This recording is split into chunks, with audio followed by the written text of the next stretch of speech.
On the Get Bootstrap site, there's some examples as well.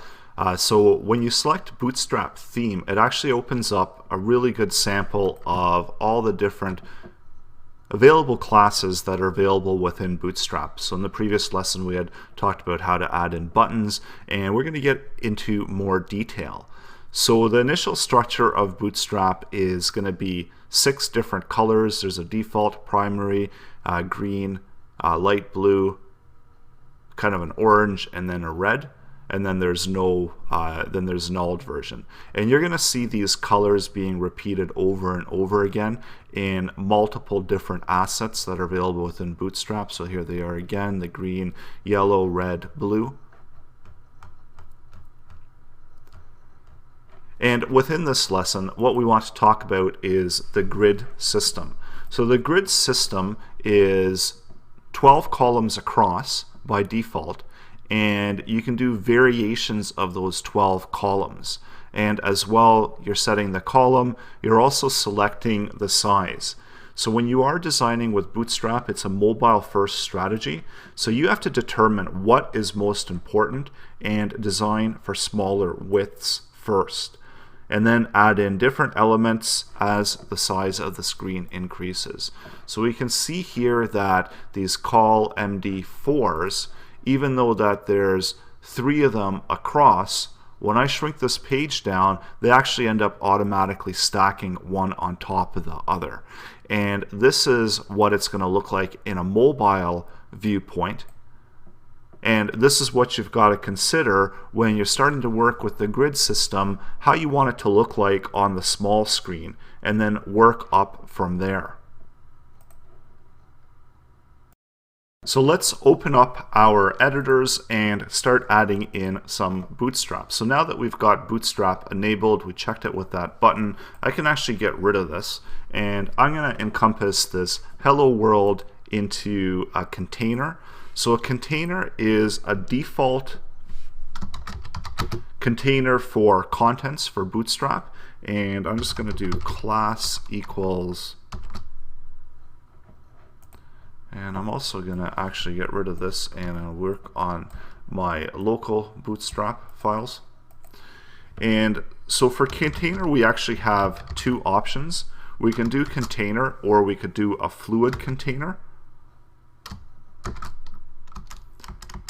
And this is just where all of the content is going to get contained. So you might have multiple containers on your Bootstrap site. You might have one for the header, one for the main text area, and one for the footer. So for this one, we're just going to put a role of main, because this is going to be where our main content is going to be going. And then also we have the option to add in a header and some navigation above, and a footer and additional content below. So what this does is, what a container does is it allows for proper alignment and padding of the content. So if I go back out to my page and I refresh it, we see that the hello world isn't exactly flush to the left hand side, and when the screen actually shrinks, it moves over. So it's taking up the amount of space. I think I could switch that into a mobile view, and we can see that how the spacing is working within their different views, and we see that Bootstrap is automatically adjusting the amount of padding. We can also do container fluid as well. So going back into here, when we go back out after we've added container fluid, we see that we're not taking up as much spacing, and that's because we're actually taking up that entire line of code. And so now, once we've set up this initial container, we can begin to set up our grid system. And the grid is a collection of columns. So the columns go horizontally, and all the content should be placed within a column. And we predefine the grid with classes like rows.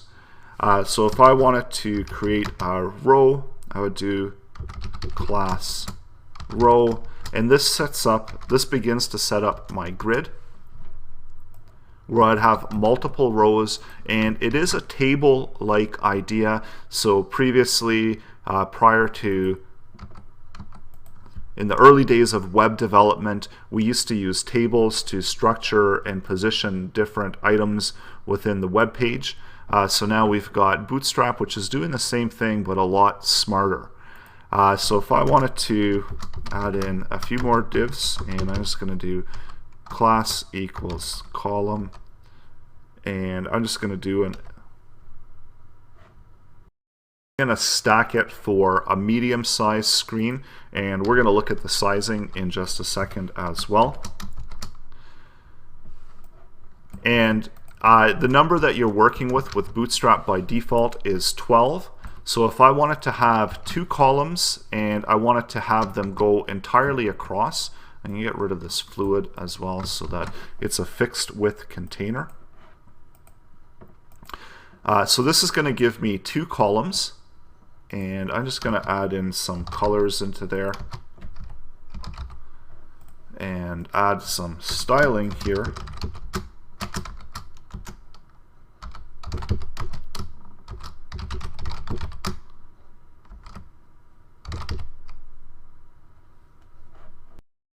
I've added in a red and a blue. I've added a class red and blue. I've also updated the hello world here. So now when I go out, we can get a better view of what's happening and how the grid system is working within Bootstrap. So I've got 2 separate columns here, 6 and 6. So they are taking up half of the allocated width.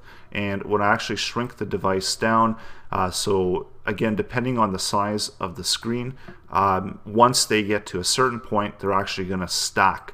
And that's because I used MD. So if I was to use different classes,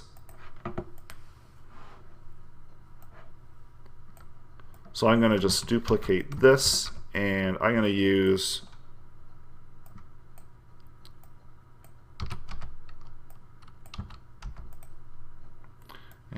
rid of some of this formatting, and I'm just going to type 1 and 2. So this is only going to shrink. This is going to shrink on a different size, and then alternatively, we're also going to add in a smaller size. So it goes LG is for large, MD is for medium, SM is for small, and XS is that we don't want it to adjust at all. So if we were to change these to XS, it doesn't matter how small of a screen, we would still be only taking up those widths. So I'm going to actually change these to 4 and 8, 4 and 8, or 8 and 4, 4 and 8. So once the page size, so on a default page size, if it's MD, that means that it's going to take up both of those sizes, and MD is, the breaking point for MD is 992 pixels. So if you're above 992, it's going to keep both those columns. If you go below that, then it's going to switch off and stack these. And when it hits under 768 pixels, it's going to stack these two. And when it hits, even when it's really small, no matter what, it's not going to stack any of these. So this is the breakdown for how you do the grid system. And we're going to also include a chart in the resource file within the next lecture as well. That's going to give you a better idea of where the breakdown is. You can also go into the Bootstrap CSS, and we can see that this is a chart of where the breakpoints are. So LGs are going to be for the large size, medium, small, and extra small. And then this is the class prefix that we're using. And then so we specify the columns, we specify the prefix, and then we specify the amount of columns that's going to allocate to that. So just show you our example here. And when I go out big, so we see here that we've got those 2 columns, we've got these 2 columns, so we've got the 6 and 6, we've got the 8 and 4, and I'm just going to adjust the CSS so we can see it a little bit better.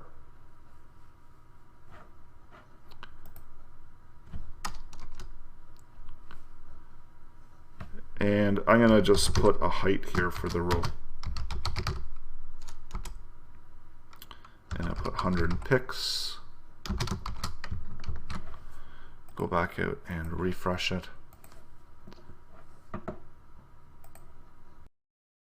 I just quickly updated the border. I added a height to the divs so that I can get all of the divs getting the height and taking up that full width of the cell.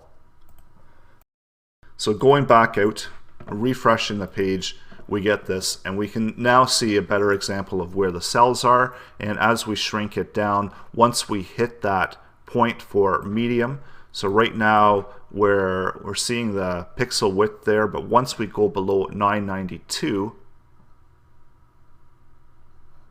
so once we hit that 992, we see that these ones stack now, and unfortunately, because I set the height, they're not stacking really well there. So I probably should adjust that as well.